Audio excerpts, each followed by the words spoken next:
मतलब जीवन में ऐसा टाइम मेरे लिए कभी नहीं आया। रियली? मैं प्रतिमा के साथ था और मैं प्रतिमा को फ़ोन करके रोता था। मेरे ख्याल से वर्ल्ड रिकॉर्ड बनाया होगा कि अपील करते वक्त इंजर्ड हो गया। तो तीसरा वनडे मुझे खेलना था। मैंने अपने आप को बोला या तो मर के खेल ले या लड़के खेल ले। एक तो गिव अप था कि अब गया न्यूजीलैंड टूर, एक होपफुलनेस थी क्योंकि आपने मेरे को पता है कि आप करवा सकते हो और आपने बोला था कि हाँ भाई चल तू आजा देखते हैं। ऑब्वियसली चीकू के साथ मैं बचपन से खेलता हूँ तो उसके साथ तो बिल्कुल ही अलग है। मतलब वो मेरे से तो कभी नॉर्मल बात करता ही नहीं है।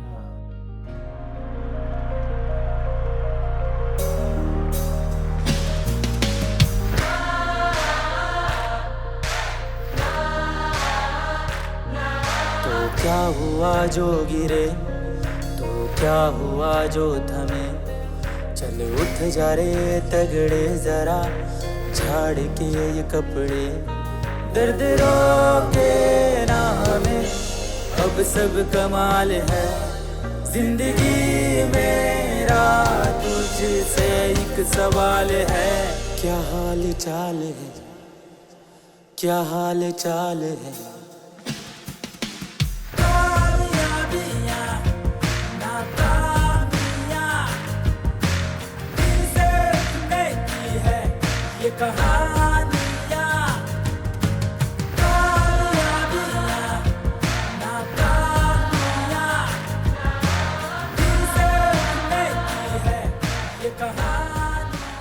थोड़ा सा पीछे जाते हैं। 2013 में टफ टाइम आया, काफ़ी एक बुरा ओवर गया था या स्पेल गया था, एंड देन उसके बाद यू बाउंस्ड बैक ब्रिलियंटली।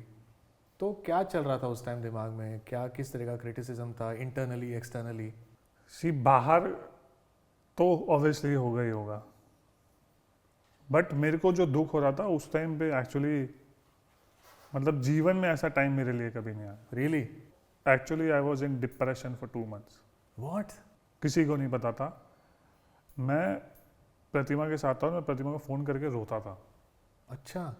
और ये बात सिर्फ प्रतिमा और मेरे बीच में है, मतलब इवन नॉट माई पेरेंट्स। तो मेरे मम्मी पूछती थी, पापा पूछते थे, उनको पता कि भाई परेशान तो होगा ये, बट मैं हमेशा दिखाता था कि नहीं भाई कुछ नहीं होता, चलो गेम मूव्स ऑन। बट मैं प्रतिमा को दिखाता था। प्रतिमा मतलब क्योंकि वो एक स्पोर्ट्स बैकग्राउंड से है और वो समझती है, and you can open up to her हाँ, विदाउट एनी हेजिटेशन, कोई वो नहीं है। तो वो बोलती भी थी, समझती भी थी कि नहीं ऐसा हो सकता है, ये वो तुमने अपना 100% दिया। बट उसका मेन रीज़न पता क्या था? मेरे को ऐसा लग रहा था कि जब मैंने सर्जरी कराई थी, सर्जरी के बाद में I didn't play enough games,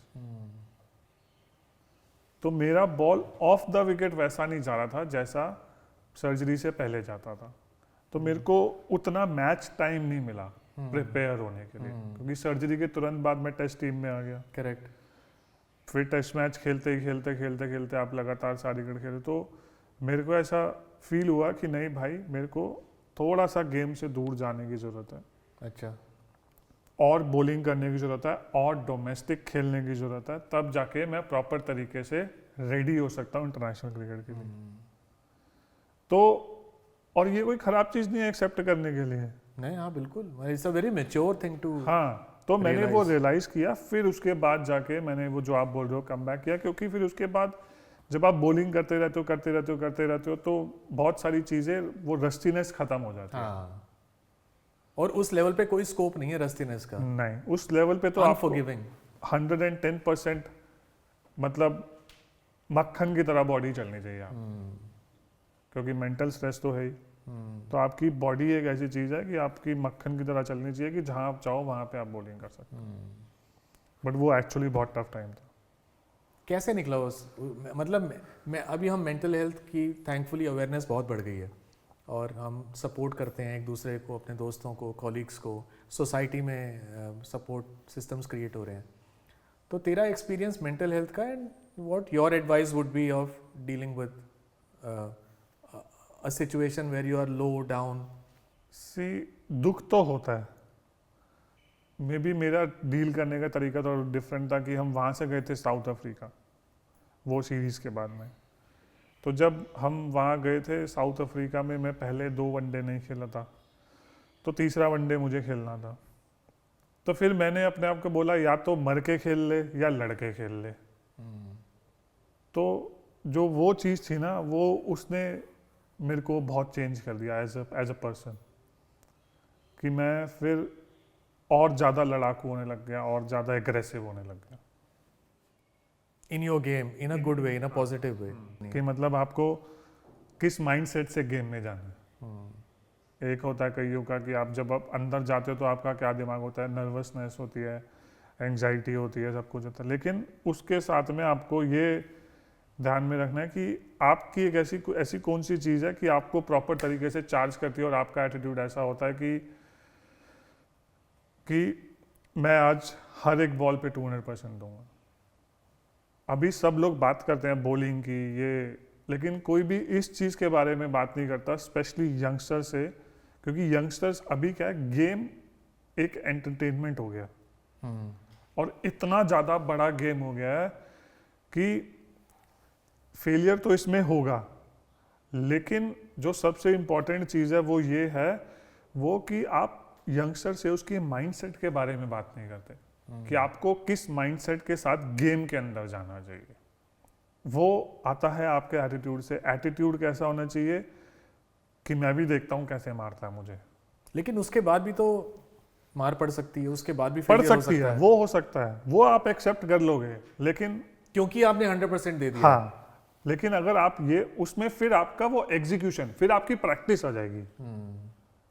तो इसमें आपका एटीट्यूड में कोई गलती नहीं होगी ना। तो अगर आपका एटीट्यूड राइट होगा तो प्रैक्टिस भी आप फिर पर्पस के साथ कर पाओगे और फिर आप उसी एटीट्यूड के साथ में प्रैक्टिस कर पाओगे। तो जब आप उस एटीट्यूड के साथ में प्रैक्टिस करोगे तो मैच और इजी हो जाता है। अब जैसे मैं प्रैक्टिस भी करता हूँ तो उसी एटीट्यूड के साथ करता हूँ। अगर आपके सामने कोई हल्का बैट्समैन है, आपने उसको एक बार आउट कर दिया, अबे मैंने तो उसे आउट कर दिया, तो भाई 10 बार आउट करना, तभी तो अच्छा बैट्समैन एक बार आउट होगा। तो मैं अभी किसी यंगस्टर से ही बात करता हूँ तो मैं एक ही बात करता हूँ, भाई बॉलिंग तो सब कर लेंगे, लेकिन एटीट्यूड और वो जो मेंटल लेवल है ना आपका, कि आपको पता होना चाहिए कि इस मेंटल लेवल के साथ मैं जाऊँगा, माइंडसेट के साथ मैं जाऊँगा तो मैं 100% सक्सेसफुल हूँ। और वो लर्निंग रही अब। हाँ, वो चेंज होती रहेगी। एक बार अवेकनिंग हो गई तो हाँ, वो चेंज भी होती रहेगी थॉट प्रोसेस। कई बार आप बोलोगे कि भाई मेरे को लड़के खेलना है, मर के नहीं खेलना। कई बार आपको भाई चल भाई वो सेल्फ बिलीव, चल भाई आज मैच जिताना है, चल भाई ये। बट कुछ ना कुछ चीज़ चाहिए कि आपको चार्ज अप करती रहे, क्योंकि इतनी ज़्यादा क्रिकेट होती है कि आप सेम अमाउंट ऑफ माइंडसेट से नहीं खेल सकते। आप कभी ना कभी तो फटीक होगे, लेकिन रोज़ कुछ ना कुछ नया एक चैलेंज चाहिए। कभी किसी प्लेयर से लड़ लिए, कभी किसी पे गुस्सा हो गए, कभी कुछ हो गया। तो मैं वो चीज़ें ढूंढता था कि भाई कौन सी चीज़ मुझे चार्ज करेगी गुस्से में बॉलिंग कराने के लिए। एक ही जवाब में तूने मेरे 4-5 क्वेश्चन खत्म कर दिए। बात लंबी चलेगी। हाँ, जज्बाती हो गए। जज्बाती हो गए। मेरे ख्याल से वर्ल्ड रिकॉर्ड बनाया होगा कि अपील करते वक्त इंजर्ड हो गया। मुझे मतलब हंसना नहीं चाहिए यार, बहुत टफ टाइम था। पर यार हम देख रहे थे वो मैच, एनसीए में हम वो मैच देख रहे थे और तू गिरा और हमें लगा क्या है, मैंने कहा लंबा फिर गिर गया। पहले बॉलिंग में गिरता था, अब अपील में गिर गया। And then you got up and you are actually injured. हमने कहा अरे इंजर्ड हो गया यार ये। हाँ, मेरा एंकल आपने देखा नहीं था कितना ट्विस्ट, मतलब दोनों तरफ ट्विस्ट हुआ था। ऐसे भी ट्विस्ट हुआ था, ऐसे भी ट्विस्ट हुआ था, और राइट एंकल हुआ था। हाँ हाँ, we were watching and obviously वो सारा रिहैब फिर हमने किया था। हाँ, तो हुआ क्या था? अरे मैं अपील कर रहा था तो मैं अंपायर की तरफ मुड़ा। हाँ। तो ऐसे मतलब पीछे वाले जूते का वो टिप था। हाँ। तो मैं ऐसे अपील कर रहा था, वो स्लिप होता चला गया ऐसे। हाँ। तो वो अब उसको रोकने के लिए मैं रोकने की कोशिश करूं, तो जैसे ही मैं उसको वापस लाया वो बैलेंस नहीं बना, तो पहले इधर एंकल मुड़ा, फिर मेरे को लगा कि भाई अब इसको सीधा करना, और इधर सीधा करने का तो दूसरी तरफ भी रोल हो गया। फिर तो मैंने कहा भाई गए। और न्यूजीलैंड था, पूरी तरह ट्विस्ट हो गया था वो। न्यूजीलैंड का टॉर था। हाँ। मैंने कहा चलो धन्यवाद, पैकअप। सो उस टाइम पे तेरा फोन आया कि एंकल ट्विस्ट। हाँ शुभ ये हो गया अभी किसका। एंड डीप डाउन तेरे दो पैरेलल फीलिंग्स चल रहे थे। एक तो गिव अप था कि अब गया न्यूजीलैंड टूर, एक होपफुलनेस थी। क्योंकि कुछ कर आपने सकते हैं मेरे क्या? को पता है कि आप करवा सकते हो और आपने बोला था कि हाँ भाई चल तू आजा देखते हैं। हाँ, करेक्ट करेक्ट। और उसका हम दोनों को मेरे ख्याल से काफ़ी नुकसान भी हुआ, unfortunately, because it was miss interpreted at multiple levels, हाँ राइट। तो उसकी डिस्कशन करते हैं, क्योंकि वो डिस्कशन कभी नहीं हुई है कि हुआ क्या था। तो हुआ ये कि इंजरी हुई, तो आया, हमने उन स्कैन्स को फिर मल्टीपल लेवल्स पे असेस करवाया, और जिनको मैं अथॉरिटी मानता हूँ फुट एंड एंकल में, उनमें से एक है जेम्स कॉल्डर, जिसने हमारा पहले भी सर्जरी करी थी। सर्जरी करवाई थी, और बहुत अच्छा सर्जन है। निक वैन डाइक एक और उनका उन्हीं के साथ का सर्जन है हॉलैंड में।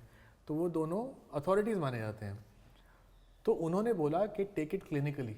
क्लिनिकली तुझे कैसा लग रहा है? स्ट्रक्चरली ये होल्ड कर जाएगा, क्लिनिकली इसको देख के अगर तुझे लगता है तो प्रोग्रेस कर सकता है तो कर दे इसको प्रोग्रेस। तो हमने बड़ा एक अग्रेसिव प्रोसेस बनाया, जिसमें हमने डे बाय डे का, डे बाय डे। आपने मेरे को बोला था कि भाई अभी आगे का मत सोच, हाँ। डे बाय डे के हिसाब से हम चलेंगे। तो वो थोड़ी उसकी गाइडेंस थी, थोड़ा बैकअप था। हम रिसर्च पेपर सारे कंसल्ट कर रहे थे। हमने बैलरीनास की रिसर्च देखी, क्योंकि बहुत सारे एंकल इंजरीज बैलरीनास में होते हैं, बैले में होते हैं। उनके हमने रिसर्च देखे, कितना acceptable level of structural flaw रहता है जिसके साथ भी आप फंक्शन कर सकते हो। तो हमने बहुत रिसर्च उस टाइम स्टडी करके हर दिन को एड्रेस कर रहे थे। वो आप जानो, मेरे को नहीं पता था। हाँ, मतलब वो, लेकिन हमने वो पूरी थरो वो करके, और हुआ क्या कि दिन पर दिन वो बेटर होता गया, बेटर होता गया, इम्प्रूव होता गया, फिर बेटर होता गया। और एक टाइम आया कि हम बॉलिंग करना शुरू हो गए। उसके बाद इतना टाइट था शेड्यूल कि हमने सोचा कि अब एक चैलेंज ये आएगा कि अगर तू रेडी हो भी गया तो जब तू लैंड करेगा तो तेरे को 2 दिन तो जेट लैग से रिकवर करने में लग जाएंगे। फिर हमने क्या किया? हम रात को 3 बजे उठते थे। हमने अपनी घड़ियाँ न्यूजीलैंड टाइम पे लगा दी। तो हमने बोला ये फाइनल पार्ट ऑफ रिहैब होगा न्यूजीलैंड के टाइम पे, ताकि जब तू वहां उतरे तो तेरे को जेट लैग ना हो। सब कुछ हो गया। हमने सिलेक्टर्स बुला लिए, coaches I think selectors were happy as well. Everybody was happy. On the last day I think तूने 12 या 13 ओवर ऑन द ट्रॉट किए थे फुल एफर्ट के साथ। हमने वो लगा रखे थे, जीपीएस लगा रखा था, हम तेरे बैलेंस चेक कर रहे थे, एवरीथिंग वाज बीइंग असेस्ड। और फिर हमने एक कॉशन डाला था उसमें कि सेकंड टेस्ट मैच के लिए डेफिनेटली रेडी है, पहले के लिए आप देख लेना, ऑन द ग्राउंड असेस कर लेना, बिकॉज हमारे पास इतना ही टाइम है कि कैसा फील होता है once is off the plane, क्योंकि everything was by the year, right, कि ये ऑफ द प्लेन जब आता है तो अब इसको आप देखोगे। तो उस टेस्ट मैच में फिर कैसे खिलाया तेरे को? तो उस टेस्ट मैच में हुआ क्या, मैं वहाँ पहुँचा 2 दिन पहले टेस्ट मैच से मैं पहुँचा। तो मैं पहुँचा, बॉलिंग करी नेट में पहले दिन, फुल रनअप से नहीं करी थी, शॉर्ट रनअप से करी थी। तो they asked me how you feel, fine, कोई दिक्कत नहीं हो रही थी? कोई दिक्कत नहीं हो रही थी। फिर टेस्ट मैच के 1 दिन पहले जैसे मैं थोड़ा सा वो करता हूँ, मेरे को लगा था कि मैं नहीं खेल रहा टेस्ट मैच।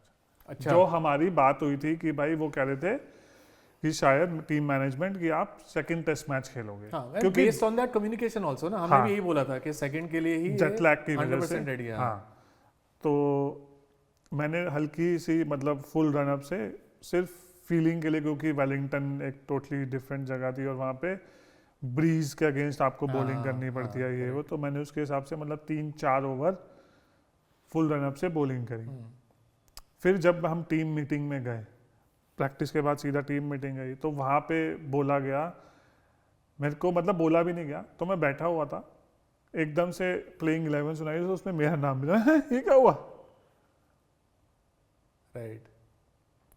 अब जब नाम है तो मैं ये तो बोल नहीं सकता कि भाई मैं नहीं खेलूंगा, ऑब्वियसली नाम है तो है। और एक्चुअली वो टेस्ट मैच मैं पूरा स्ट्रगल में खेला हूँ, मतलब फिजिकली नहीं, वो मतलब जेट लैग की वजह से। मैं सुबह 5 बजे उठ जा रहा था, रात को 7 बजे नींद आ रही थी। तो न्यूजीलैंड में टेस्ट मैच स्टार्ट होता है 10 बजे, मैं 5 बजे उठ रहा था, कभी कॉफ़ी पी, मतलब कभी कुछ कर रहा हूँ, नींद नहीं आ रही, कोशिश कर रहा हूँ सोने की, नहीं हो पा रहा। बट उसमें मैंने 5 आउट भी कर दिए। और हमने सेलिब्रेट किया, हाँ क्योंकि हम तो एनसीए में एक एक बॉल, क्योंकि हमारे लिए पहले तो सरप्राइज ये कि यार इसको पहला क्यों खिला दिया। मेरे लिए भी था। हाँ, फिर हमने कहा चलो, लेकिन हमें ये कॉन्फिडेंस था कि यू विल होल्ड अप। हमें टेंशन एंकल की नहीं थी, हमें स्ट्रेस ये था कि तू अभी पहुंचा है भाई, मतलब हाँ सेम मेरे को भी वही था। हाँ, नॉर्मली वहाँ जब आप इतना टाइम जोन चेंज होता है तो आप 2-3 दिन लेते ही हो रिकवर करने के लिए, उसके बाद 3-4 दिन की प्रैक्टिस करते हो तो एक हफ्ता 5-6 दिन लग ही जाते हैं, पर वो टाइम था नहीं। तो हमारा हार्ट वॉज इन माउथ वाली वो स्टोरी के हमारा उस पर लग रहा था कि, एंड देन वी सेलिब्रेटेड कि you took 5 wickets, you were instrumental in winning that game, right. और वो उसके बाद सेम चीज़, उसके बाद हम दूसरी जगह पे गए, शायद क्राइस्ट ऑकलैंड, पता नहीं कहाँ पे टेस्ट मैच था, वहाँ गए और 3 दिन का ब्रेक होता है टेस्ट मैच के बीच में। तो मैंने सोचा था कि तो टेस्ट मैच खत्म हुआ बढ़िया, कोई दिक्कत नहीं, कुछ नहीं, एंकल एकदम फर्स्ट क्लास। हाँ ऑब्वियसली जो बॉडी की रिकवरी थी वो डिफरेंट चीज़ था। हाँ, फिर हमने फ्लाइट लेके दूसरी जगह गए, फिर दूसरी जगह जाके मैंने सोचा था कि भाई मैं अभी अपनी बॉडी रिकवर करूँगा, तो मैंने सेकेंड डे मैच से 2 दिन पहले जिम किया। 1 दिन पहले मैंने बोला कि अब सेंटर में जाके बस थोड़ी सी बॉलिंग करूँगा, कुछ नहीं करूँगा। तो मैं जब सेंटर में बॉलिंग कर रहा था, बॉलिंग करते करते दोबारा एंकल ट्विस्ट हो गया राइट, दोबारा।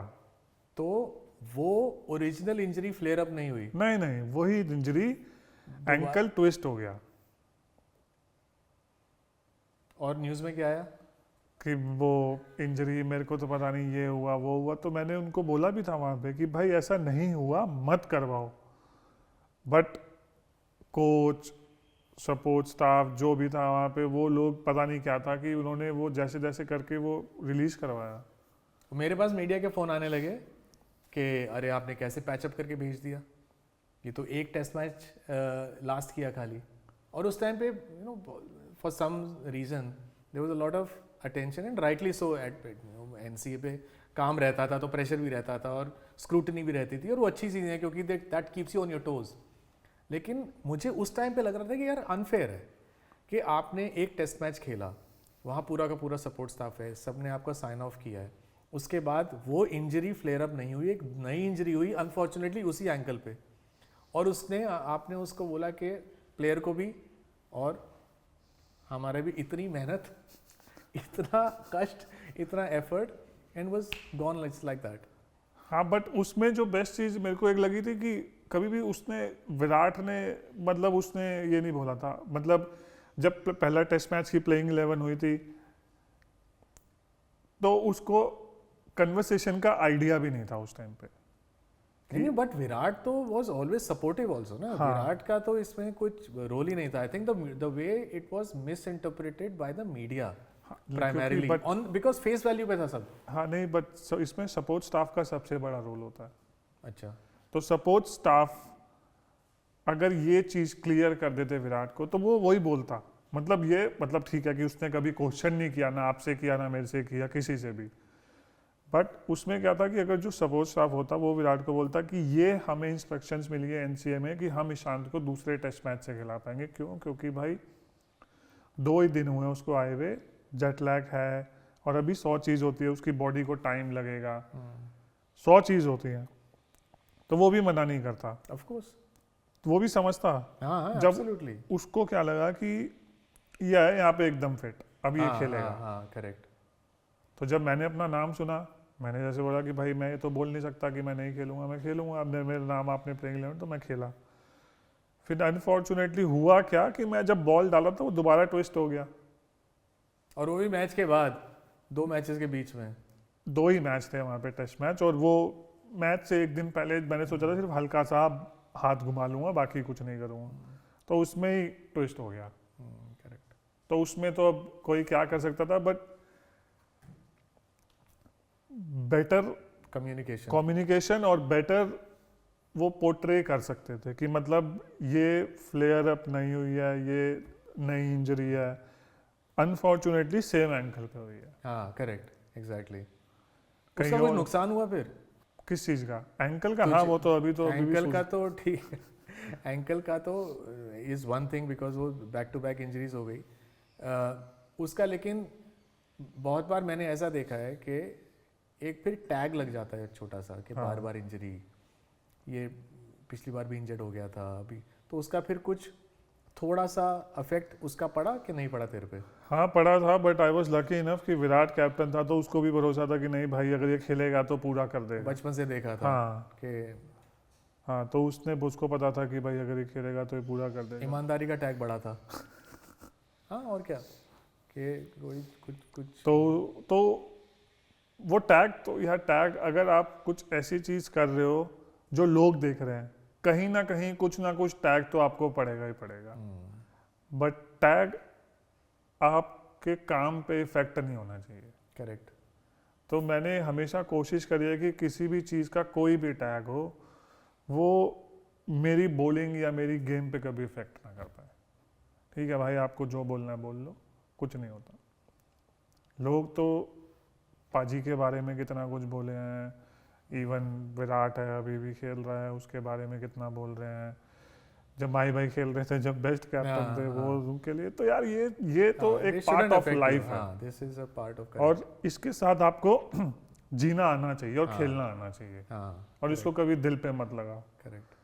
मजे लो, खेलो और एंजॉय करो, ये बहुत जरूरी है। अगर ये टैग से अगर आप इफेक्ट हो रहे हो तो फिर कहीं ना कहीं थोड़ी सी आपकी गेम भी इफेक्ट होती है। और रिब की इंजरी उसके बाद हुई थी, उसके पहले हुई थी? रिब की इंजरी 2020 में हुई थी।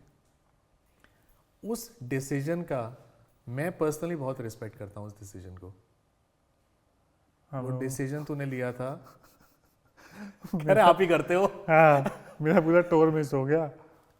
लेकिन तूने सही डिसीजन लिया ना, तूने डिसीजन लिया सही टाइम पे। तू बता, तू अपने उसमें बता तेरा क्या थॉट प्रोसेस था? हाँ मतलब मेरा हुआ तो क्या था? मेरे साइड स्ट्रेन हो गया था। कहाँ? इधर रिब में। हाँ नहीं वो मैं समझ गया। कहाँ था तू उस टाइम पे? IPL खेले थे, कोविड का साल था, दुबई में थे। करेक्ट। तो वो जब हुआ तब मेरे को आवाज आई कड़क तो मैं सांस भी ले रहा था। और एक्चुअली मेरे को आज तक कभी साइड स्ट्रेन नहीं हुआ था। पहली बार हुआ था और मेरे को समझ में नहीं आया था भाई, बहुत दर्द होता है, एक तो हंसा भी नहीं जाता था। तब उसमें by the way side strain का उसी साइड के, सो अगर राइट आर्म बॉलर है, लेफ्ट साइड में साइड स्ट्रेन है, तो उसका बहुत बड़ा रिलेशन है लेफ्ट लेग से। तो अगर लेफ्ट लेग में कोई इशू है तो चांसेस आर बायोमैकेनिकल, वो एक्सप्लेन बाद में करूंगा मैं, कि चांसेस हैं कि आप इतना ज़्यादा आगे जा नहीं पाएंगे और वो वहीं पर क्रंच करके उसका रिस्क बढ़ जाता है। हाँ वो उसका रीजन भी था ना, कोविड था, आपने इनफ प्रैक्टिस नहीं कर रखी थी, rustiness that you spoke about, तो वो सब चीज़ें थी। तो ऑब्वियसली अगर आप सडनली 2-3 महीने से कुछ नहीं कर रहे हो, जहाँ पे ग्राउंड अवेलेबल नहीं है, आप कितनी भी बॉलिंग अंदर कर लो, जो आप बाहर के करोगे वो नहीं, और छोटे स्पेल रहते हैं और इंटेंसिटी ज़्यादा रहती है, तो वो सब चीज़ बिल्कुल अलग थी। फिर वहाँ से जाना था ऑस्ट्रेलिया, तो वहाँ पे बोला था कि अच्छा इंजरी हो गई, बट उस टाइम तक कोई कम्युनिकेशन नहीं थी कि प्लेयर्स को दुबई रुकना है, फिर यहीं से हम ऑस्ट्रेलिया जाएंगे। तो IPL के मतलब स्टार्टिंग में ही मेरे इंजरी हो गई थी। तो मेरे इंजरी हुई, मैंने बोला ऑब्वियसली कि जब आप इंजर्ड होते हो तो कहाँ जाते हो, NCA। तो मैं NCA आया, आपसे बात की, फिर आपने सेम चीज़ बोली कि भाई क्लिनिकली देखेंगे, छोड़ दे इसका। तो हमने सब कुछ किया, रिहैब वगैरह। फिर उस टाइम पे जो सिलेक्टर थे उन्होंने मेरे साथ, अब पता नहीं किसने गेम खेली, वो 2 चीज़ अलग अलग बहुत ज़्यादा हुई थी। पहली चीज़ हुई थी कि मेरे को बोला था कि मेरे को याद है हम चिन्ना स्वामी में प्रैक्टिस कर रहे थे ओपन विकेट, जब मैं फुल रनअप से बॉलिंग कर रहा था, तो उस टाइम पे मैं दिन में 10 ओवर डाल रहा था। मेरे को याद है हमने 19 दिन का शेड्यूल बनाया था, मुझे अभी भी याद है, और हम एग्जैक्टली टू द शेड्यूल चल रहे थे। Luckily the body was also recouping properly, तो हम एग्जैक्टली टू द शेड्यूल चल रहे थे। और लास्ट के 3 या 4 दिन हमने वी हैड मेड श्योर के राहुल वहाँ पे रहे, सिलेक्टर्स वहाँ पे रहे, तो सब लोग वहाँ पे थे।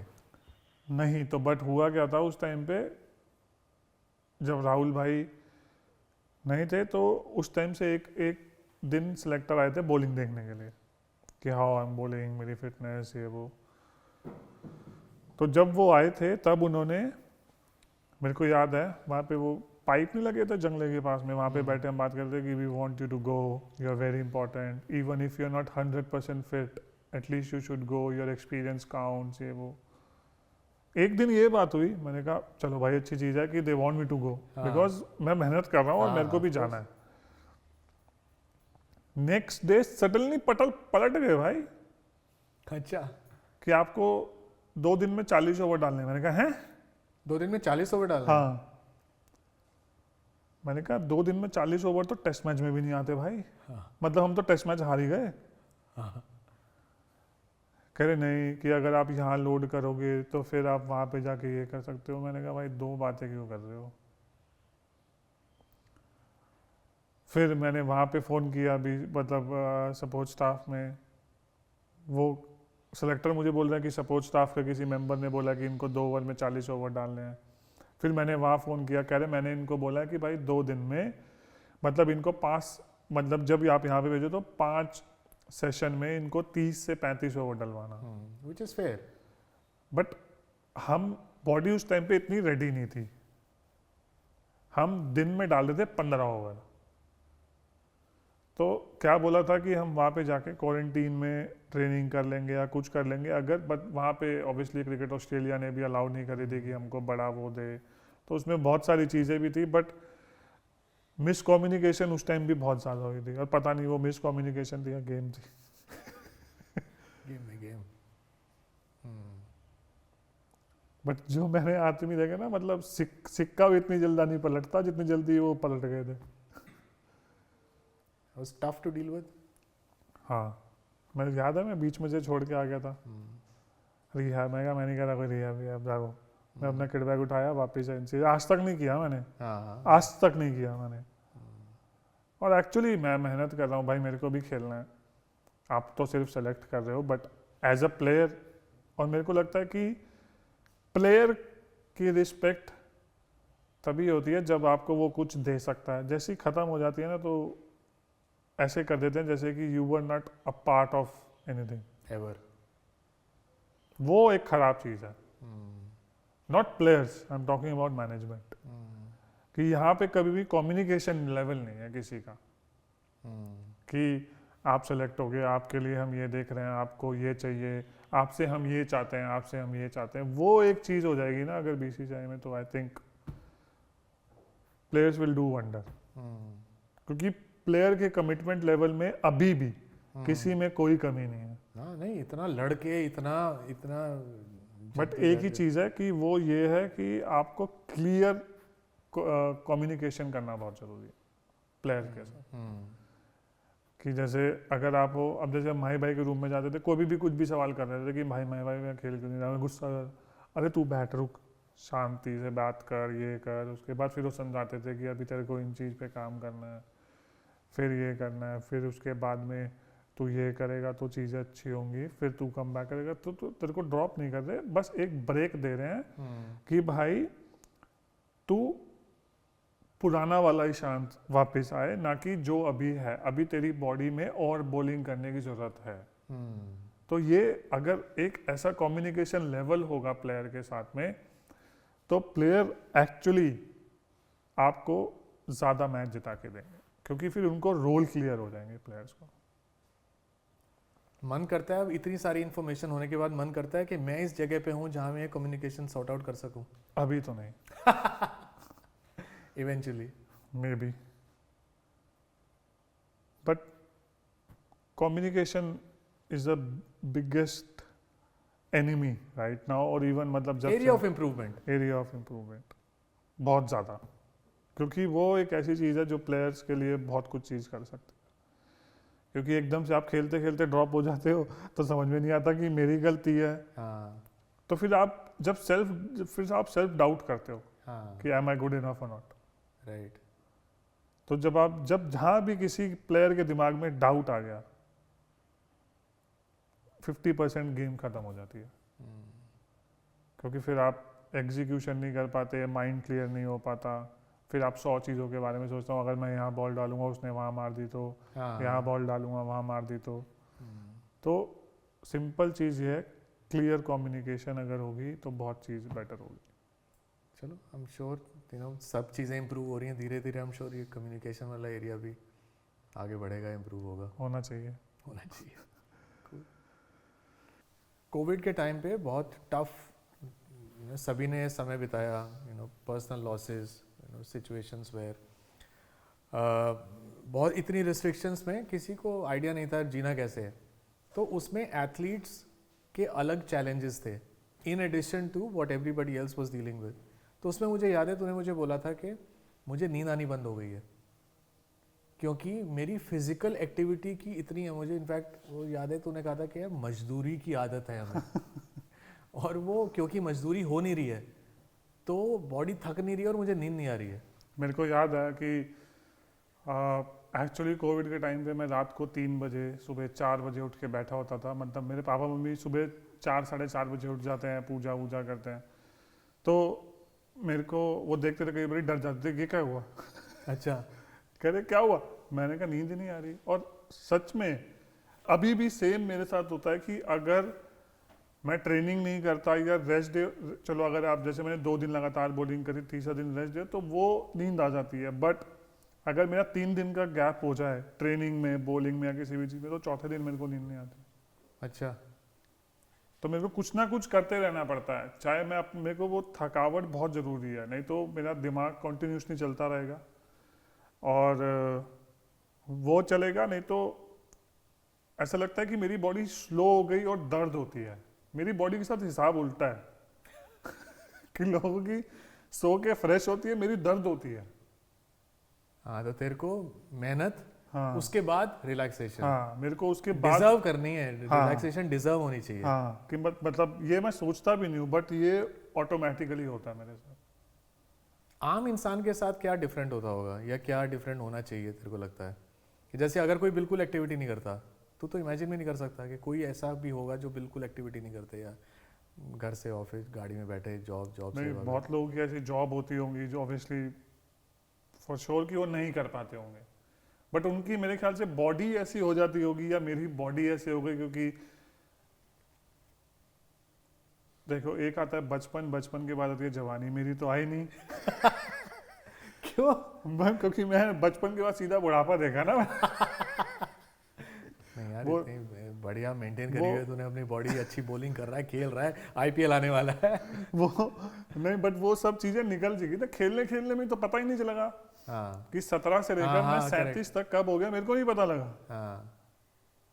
तो जैसे जो भी 21, 22, 23, 24 साल में लोग करते हैं, मैंने सिर्फ बॉलिंग ही करी है। नहीं, कहने का मेरा सवाल ये मैं पूछना चाह रहा था कि तुझे लगता है कि ये सही तरीका है रहने का, जहाँ आप मेहनत करो और फिर उसको रेस्ट करो तेरे हिसाब से? हाँ, मेरे हिसाब से तो ऐसे ही होना चाहिए, बट हर किसी का मेहनत करने का डिफरेंट तरीका होता है। अगर आदमी औरत, मतलब अगर लोग सिर्फ मानसिक काम करें और फिजिकल काम ना करें, कम करें, तेरा क्या ओपिनियन? मेरे साथ तो नहीं, मैं कह रहा हूँ तो इमेजिन भी नहीं कर सकता। इट्स एक्चुअली साइंटिफिकली ऑल्सो जो तू कह रहा है वो सही है कि एक सर्टन अमाउंट, WHO की गाइडलाइंस देख लो, चाहे कोई और रिसर्च बेस्ड एविडेंस देख लो, एक सर्टन अमाउंट ऑफ मेहनत, एक्टिविटी तो बॉडी को चाहिए। मेरे साथ सच में ऐसा होता है कि जैसे मैं रात को सो रहा होता हूँ, एक दिन अभी किसी रीज़न की वजह से 2-3 दिन का ब्रेक हो गया था, तो रात को मैं मतलब सोया हूँ, सुबह 7 बजे उठ के मैं रोलिंग कर रहा था, ऐसा लगा मेरी बैक स्टिफ हो गई। और अगर मेहनत करी, खूब बढ़िया ट्रेनिंग करी, बॉलिंग करी, एक्टिव रहे, तो कितने घंटे सो लेता? फिर तो 10 घंटे तो नॉर्मल है। अच्छा, 37 साल का इंसान 10 गौर से देखिए इस आदमी को। It's a blessing, right? लोगों को नींद नहीं आ रही है भैया, का एक कारण, ऑब्वियसली बहुत सारे कारण, लेकिन the fact that you can enjoy 10 घंटे की नींद, तो बहुत बड़ी ब्लेसिंग नहीं मतलब जब मैं थक जाता हूँ तो फिर दिमाग नहीं चलता ना, जब दिमाग ही नहीं चलेगा तो फिर नींद अच्छी आएगी। और मेरे को ऐसा लगता है कि वो जो ये जो आपने बोला एक्चुअली ब्लेसिंग है और यही है जो मेरे को रिकवर करती है। करेक्ट, हाँ, इट्स बिगेस्ट रिकवरी। मतलब अगर कोई मेरे को बोले कि आपको उठ के नेक्स्ट डे बॉलिंग करनी है, ट्रेनिंग करनी है, तो मैं कर सकता हूँ क्योंकि तो पूरी तरह रीजुविनेट हो चुका है कि मैं शून्य होके सो जाता हूँ। हाँ दिमाग में कुछ नहीं है भाई, आज का जो था सब निकाल दिया ग्राउंड पे। हाँ नहीं तो कई बार तो ऐसा लगता है कि दांत क्लिंच हो रहे हैं गुस्से में कि आज कुछ किया क्यों नहीं, ऐसा मतलब कई बार ऐसा लगता है कि आज का दिन वेस्ट हो गया। ये जो तूने सारी अपनी दिल की बात शेयर करी है, एक तो thank you for that, because ये बातें कई बार आंसू तो नहीं आए? आंसू लेकिन जेन्युइनली ये बातें कई बार होती नहीं है। ये बातें आप बहुत बार सिर्फ अपने आप से करते हो, क्योंकि सिस्टम में हर कोई अपना काम कर रहा है और ये सवाल ही रह जाते हैं। तो let's hope things move in the right direction. और इसका थोड़ा अब इतना भारी हो गया दिल को, थोड़ा हल्का करने के लिए थोड़ी कॉफ़ी और चलेगी। बिल्कुल, चलो। So IPL has obviously been a game changer for the entire world of cricket. I think the entire world, not just India. और मुनाफ ने एक बड़ी इंटरेस्टिंग स्टोरी मेरे को एक बार सुनाई थी तेरे रिएक्शन की, जब तेरा 2008 में तू IPL में KKR, हाँ फर्स्ट टाइम जब नोटों की बोरी भर के लाया था, तो क्या रिएक्शन था आइडिया कि ऐसा कुछ होगा? क्योंकि उस टाइम पे मेरे को याद है ऑस्ट्रेलिया सीरीज चल रही थी, CB सीरीज, और हम ऑस्ट्रेलिया में जीते नहीं थे, तो सारा फोकस उस पे था। It's obviously success story, right? नहीं, सक्सेस स्टोरी से ज्यादा ऑब्वियसली आपने इतने पैसे कभी देखे ही नहीं जीवन में। You were the most expensive player? नहीं, most expensive bowler, expensive fast bowler, most expensive fast bowler. और उसकी बेस्ट चीज, फनी चीज, मतलब जब वो सब कुछ हो गया तो मैंने पापा को बोला कि वो CA ने बोला कि इतना टैक्स करे, मैं जेल जा रहा हूँ।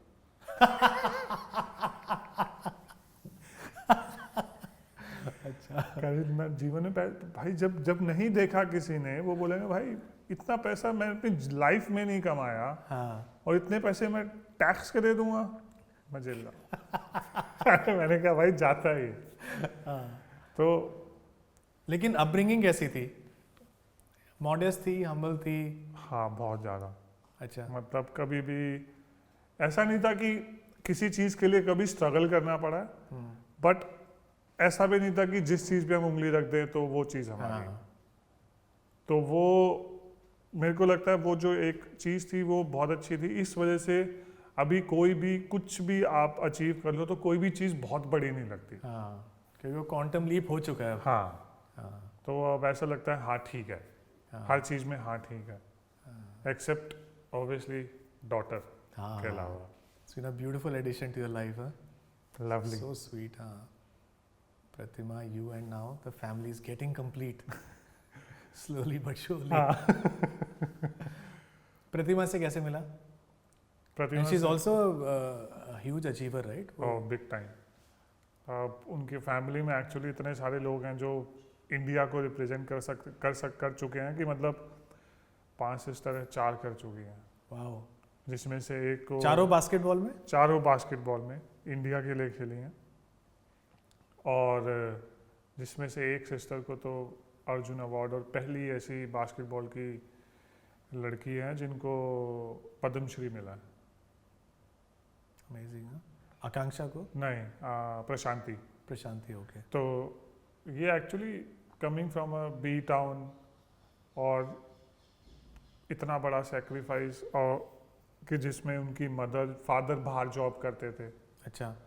क्योंकि बैंक मैनेजर थे तो पोस्टिंग अलग अलग जगह होती थी, फिर उसके बाद में मदर को दिल्ली भेजना, जॉब करवाना, बच्चों का खेलना, सब चीज़ करना। उनकी मदर को एक्चुअली हैट्स ऑफ है कि उनकी मदर ने जो किया।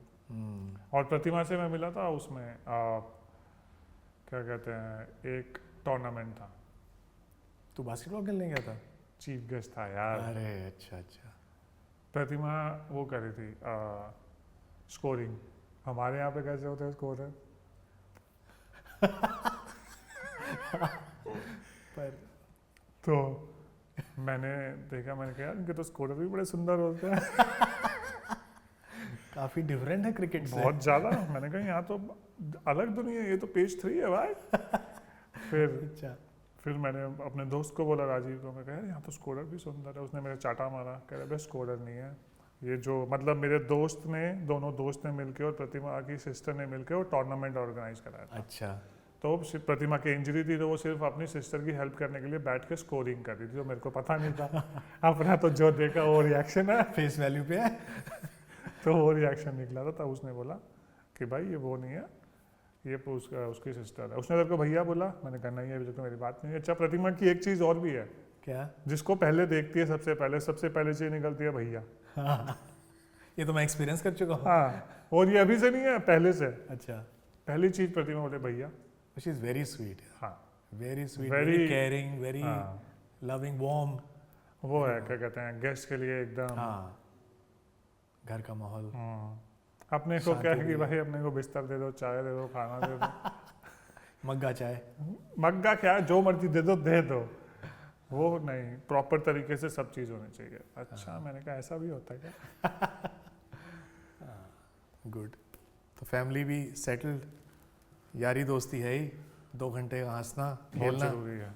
और ड्रेसिंग रूम में भी दोस्ती तेरी बहुत अच्छी रही है, मुनाफ के साथ, भूवी के साथ, और कौन बहुत अच्छे रिलेशंस किसके साथ रहे?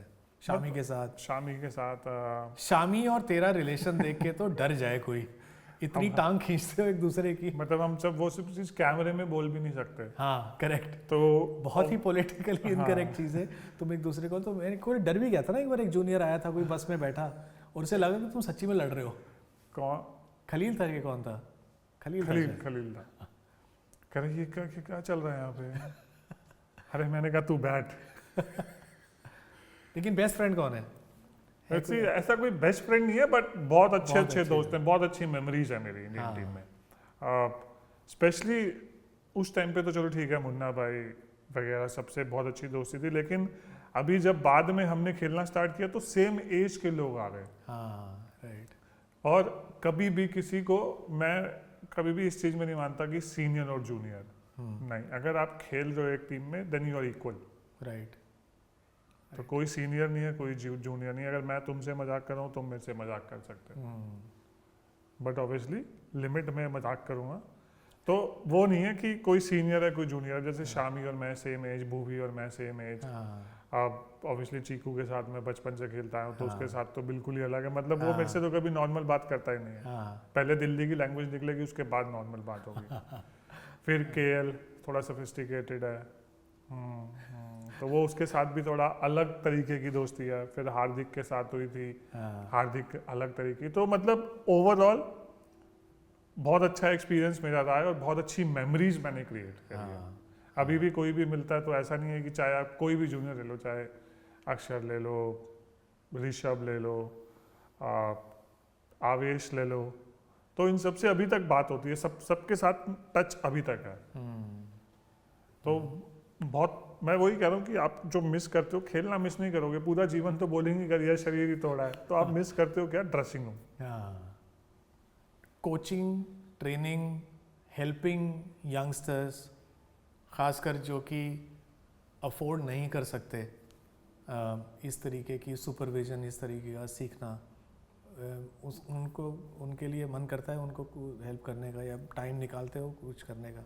बिल्कुल। अभी है मेरी फाउंडेशन, प्रतिमा ने बनवाई थी। अच्छा। तो पहले अनऑफिशियली करते थे, आप किसी को बताते नहीं थे, क्योंकि फाउंडेशन का हिसाब अपने को समझ में आता नहीं। हम तो जैसे हैं वैसे ही हैं, पोर्ट्रे करने की मतलब कभी ना वो हुआ, समझ में भी नहीं आया। तो फिर बोला गया कि भाई आपको फाउंडेशन बनाना चाहिए, आप ये करते हो। मैंने कहा बना दो, क्या है। कर तो रही हैं। फिर उसके बाद में अभी जैसे बहुत सारे लोग हैं, बच्चे हैं, उनको स्पॉन्सर करते हैं। और हेल्प करने में जो मज़ा आता है ना, क्योंकि एक ये ऐसी चीज़ है कि इस गेम ने आपको बहुत कुछ दिया है, जो आप सोच भी नहीं सकते, जो आप इमेजिन भी नहीं कर सकते। करेक्ट। तो आप उस गेम को वापस कैसे दोगे? By helping others. करेक्ट। तो आप अपना एक्सपीरियंस, इसलिए अगर कोई यंगस्टर मिलता है तो मैं कभी बॉलिंग की बात ज़्यादा नहीं करता। ठीक है, अगर कोई एकदम ग्रास रूट लेवल से स्टार्ट कर रहा है तो मैं कर सकता हूँ, लेकिन अगर कोई स्टैब्लिश क्रिकेटर है, कोई फर्स्ट क्लास क्रिकेट खेल रहा है, IPL में खेल रहा है, तो इट्स ऑल अबाउट माइंडसेट। तो मैं उससे ज़्यादातर माइंडसेट के बारे में बात करता हूँ कि बॉलिंग तो तू कर करके सीख ही जाएगा, लेकिन दिमाग जितनी जल्दी अगर आप माइंडसेट के बारे में समझ जाओगे उतने ज़्यादा आप सक्सेसफुल होते रहोगे और कंसिस्टेंट बेसिस पे होते रहोगे। वो बहुत इंपॉर्टेंट है। करेक्ट।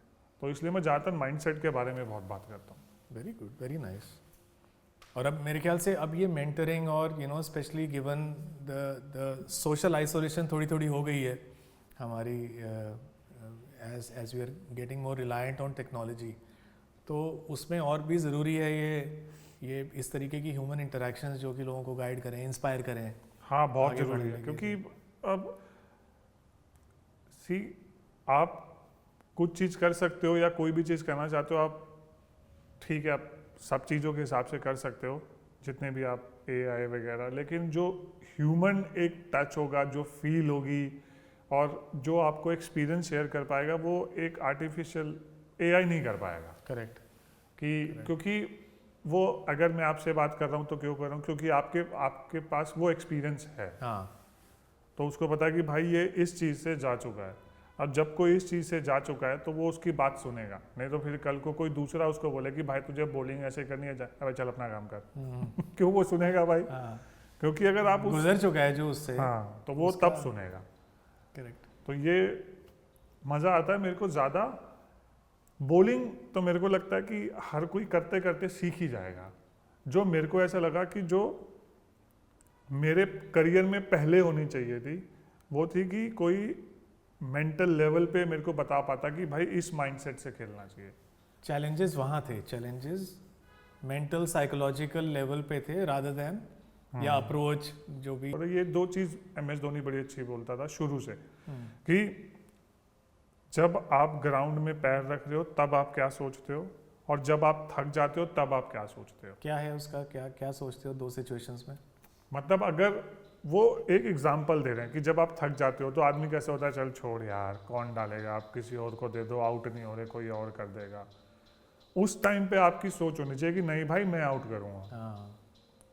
जब आप अंदर जाते हो तब आपकी सोच ये नहीं होनी चाहिए कि यार आज क्या होगा, नहीं, आज वही होगा जो मैं चाहूँ। Very good. और खाने पीने का शौकीन? वो तो बचपन से है। दिल्ली का खाना, बिना खाने के जीवन कैसे चले? फेवरेट खाना? छोले भटूरे। छोले भटूरे, तो दिल्ली के छोले भटूरे फिर अभी परेशान करती है थोड़ा उसका शौक कि मन करता है खाने का, और ऑब्वियसली मैनेज करते हैं डाइट, न्यूट्रिशन वगैरह। हाँ, बट कभी कभी ऐसा लगता है कि, बट वो भी बोलता है कि भाई अगर अब जैसे आप खेल के आए हो तो चल खा लो, तो मतलब बाहर से ना मंगा के घर में बनवा दो। आप घर का खा लो तो एटलीस्ट वो री गरम तो नहीं मिलेगा तेल आपको। री गरम समोसे, री गरम भटूरे, तो हम घर पे बना के ताजे तेल में खा लेते हैं। और मज़ा आता है। मज़ा आता है भाई साहब। उसके साथ में एक लस्सी का छाछ, ओहो, सर्दी में पी के सो जाओ, दोपहर को उठना ही नहीं है, कोई उठाने भी आए तो बोलो कि लास्ट सो रही है। सीधा शाम को उठ के चाय। मेरे को लगा था ट्रेनिंग नहीं, चाय। ट्रेनिंग वाले दिए, ट्रेनिंग का दिन थोड़ा ना, ये तो ऑफ दिन है, सोने। गाड़ी पार्क है। गाड़ी आज सर्विस के लिए भी नहीं जाएगी, पार्क है, अगले दिन सर्विस होगी।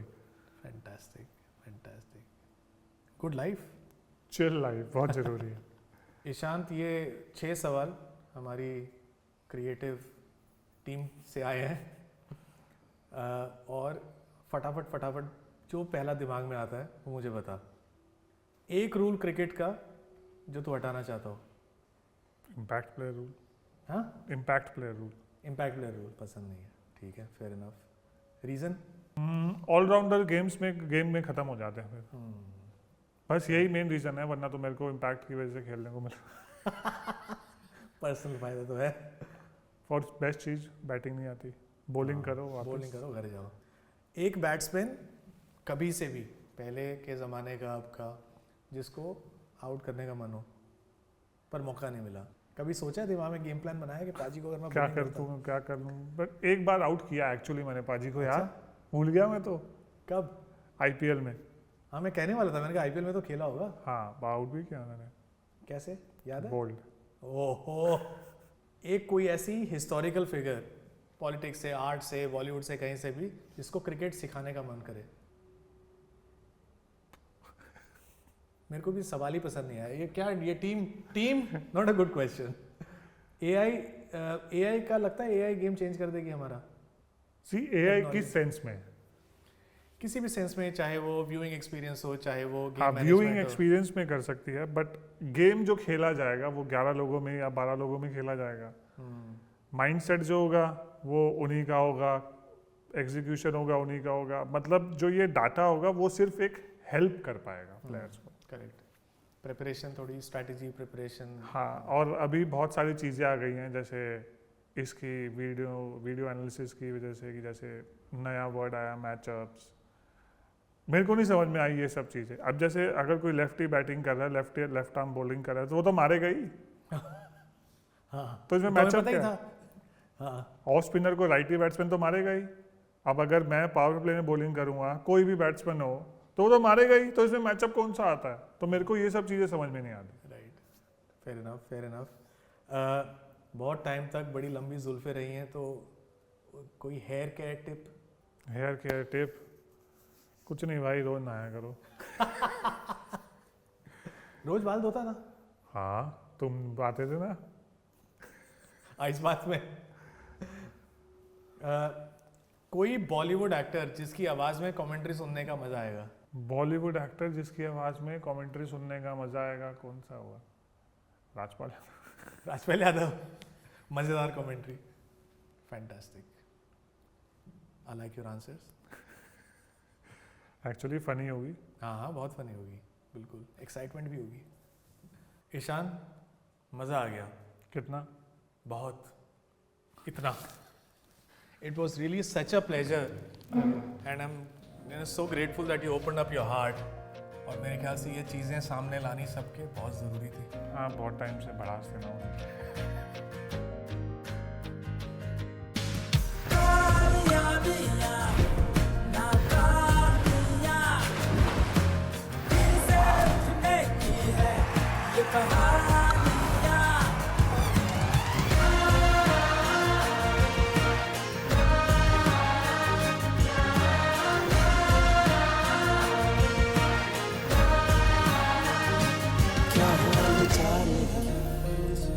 क्या हाल चाल है, क्या हाल चाल है, क्या हाल चाल है।